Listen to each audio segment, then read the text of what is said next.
Hello everyone, good morning. So, ayan, sobrang bilis at sobrang ganda ng naging trade natin this morning, this Asia session for Nasdaq. Today is August 18, 2026. Heto yung mga naging profits. So, 1, 2, 3, 4, 5 na funded accounts and dalawang challenge accounts. So, ayan, yung total profit natin, medyo malaki and ayan, medyo ang ganda ng gising natin, no? Ang bilis ng movement, pinitik lang niya dito and then bumagsak na siya.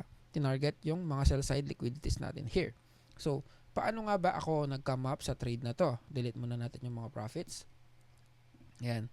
Tinitignan ko kasi yung daily time frame. Actually, we are still bullish naman overall.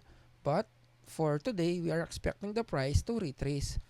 At least dito sa fair value gap dito sa daily time frame, which is this one here. Ayan. Okay. Marami din tayong buy side liquidity that was taken out from our previous candles. And then meron tayong fair value gap from daily time frame. Tapos sinilip ko lang din saglit yung 4 hours time frame. So sa 4 hours time frame natin here, ayan, yung new week opening gap natin here, ayan, na-disrespect na siya. So, it is a signal that the price is going down and targeting itong buy side, itong fair value gap natin sa daily time frame natin. Here. This is ABC for our daily time frame. Okay, and then, sinilip ko yung 1 hour time frame. So, sa 1 hour time frame natin here, ayan, we are bearish. Aligned lahat ng mga confluences natin that we are bearish. And then, naghanap ako ng entry. Actually, nag-aabang ako around here kanina. Dito, around here. Ito, medyo nagising ako ng around 7. Walang nangyayari. So, sabi ko, okay. So, baka kunin pa to, tong around sa taas na to. Or kunin itong high na to. But, nung tinignan ko, hanggang dito lang siya inabot. Ayan. Na-take out itong high na to. And then, nag-measure ako ng standard deviation projection here. Ayan. Then, pagdating niya doon sa negative 3.5 to negative 4 na standard deviation projection na reversal area, bumaba yung price. So, okay, sabi ko, parang masyadong mataas yung order block ko for M15. So, sinilip ko si M5. M5 looks really good. Ayan. Meron tayong SMT here.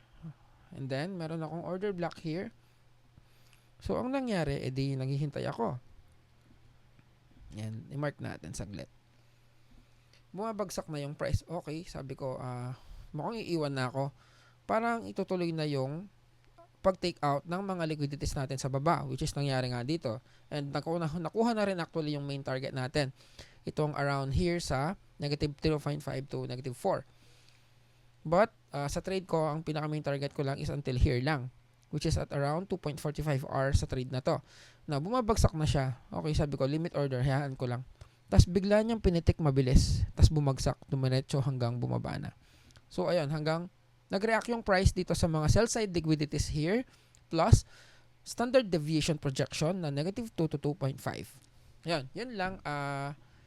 Sana nag-learn ka sa trade na to. By the way, meron tayong free channel, free community. Punta ka lang sa tradesbymerc.com. Meron tayong free course dyan. Meron din tayong free community where I announce kailan tayo nagkakaroon ng mga free webinar. Ayun lang. I hope nag-learn ka sa trade na to. Sana mag-join ka dito and mag-sign up. Thank you so much. Bye-bye.